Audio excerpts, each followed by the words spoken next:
Have you ever thought about whether your cat actually feels bad after doing something wrong? Most people assume they don't, but the reality is they absolutely do.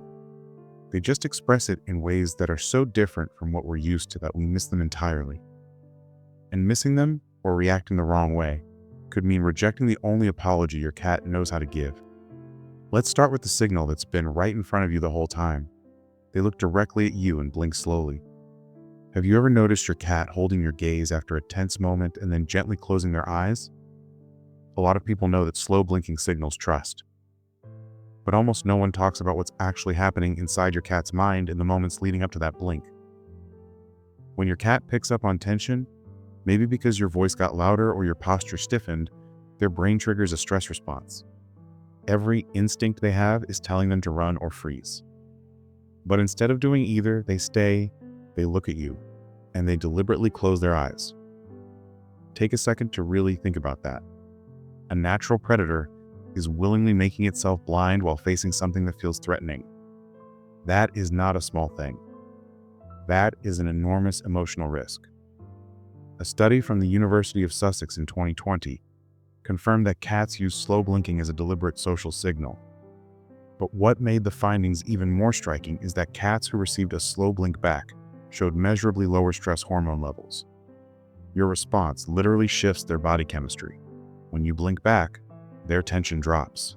When you don't, their brain records the attempt as a failure. And here's the part that really matters. If your cat keeps offering slow blinks after conflict and never gets one in return, they eventually stop trying. They don't get angry. They just go silent. And that silence isn't calm. That's a cat who stopped believing the repair was possible. Later, I'll get to one apology signal that most owners accidentally punish their cat for. Don't skip that one. They press their head against you without warning. Have you ever been sitting somewhere, still a little frustrated after something your cat did, and they just walk straight up to you and push their forehead into your hand or your face? Most people either laugh or assume the cat just wants attention.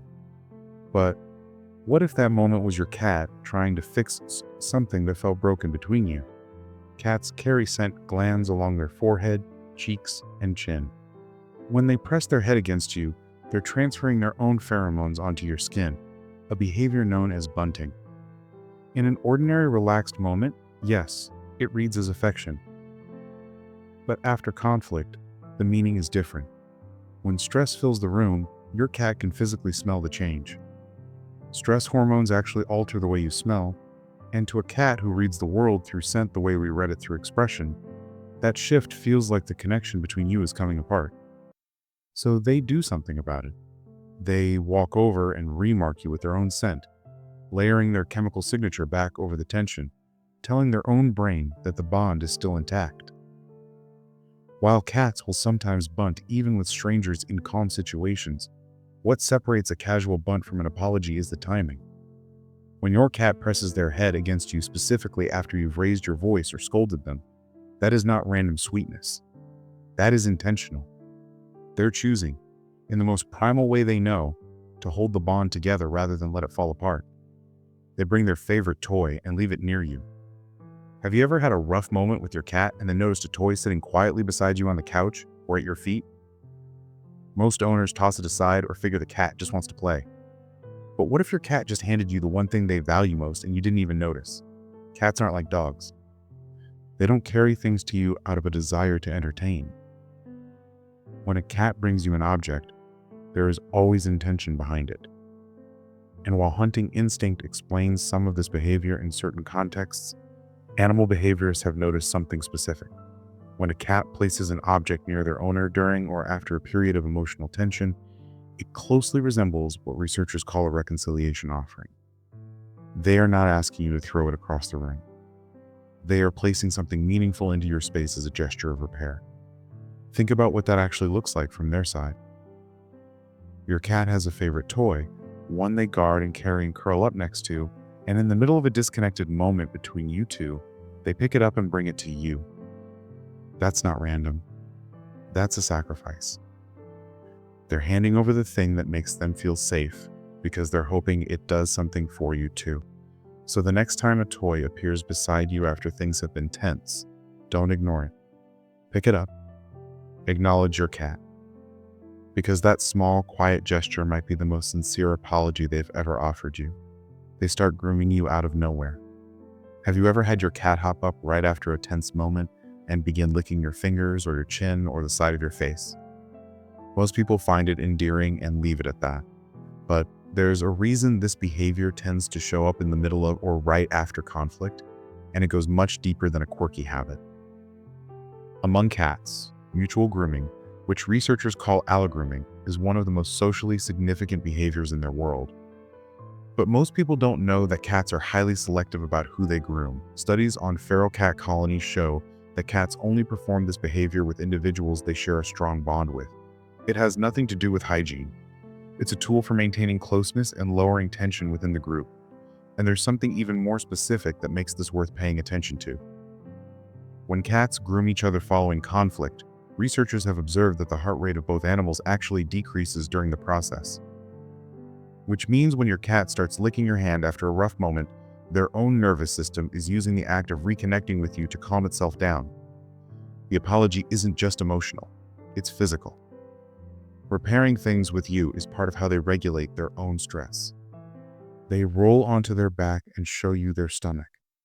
Have you ever raised your voice at your cat and watched them immediately drop to the floor and flip over? Most owners assume the cat is being playful or simply unbothered. But that belly display might actually be the most misread apology in the entire relationship between cats and humans. A cat's stomach covers their most vital organs. In any natural setting, no cat exposes that area unless they feel completely safe or unless they are making a deliberate choice to appear vulnerable in order to diffuse a threat. When your cat rolls over right after tension, that is exactly what is happening. They are not inviting play. They are surrendering. They are showing you their most unprotected place and saying, without words, that they are not a threat. And they are asking you to let the moment pass. This is where things go wrong for a lot of owners. Most people see the belly and immediately reach down to touch it. And the cat swipes or bites. So now the owner feels tricked or manipulated. But that's not what happened. The cat was never asking to be touched. They were asking to be forgiven. Reaching down in that moment takes the vulnerability they just offered and turns it into something that feels like a violation, and to the cat, that registers as a betrayal of the exact trust they were trying to restore. The right response is simple. Stay calm. Soften your voice. Offer a slow blink back. Let your cat know their message landed without turning their most exposed moment into a reason to grab at them. They follow you from room to room without making a sound. Have you ever noticed, after something uncomfortable happens, that your cat just starts showing up wherever you are? Not meowing, not brushing against your legs, not asking for anything. Just quietly sitting nearby and watching. Most people don't even think twice about it. But this is the signal I mentioned earlier, the one that looks almost human, and the one most owners miss completely. Cats are fundamentally solitary. They have no problem being alone. They are perfectly capable of disappearing into another room and staying there for hours without a second thought. So when a cat does the opposite, when they trail you from room to room in complete silence without asking for food or touch or play, that is not a personality quirk. That is a choice. Behavioral researchers describe it as proximity maintenance. It's a pattern also observed in bonded primates after moments of conflict.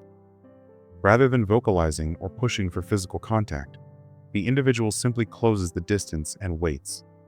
No pressure, no demands, just presence.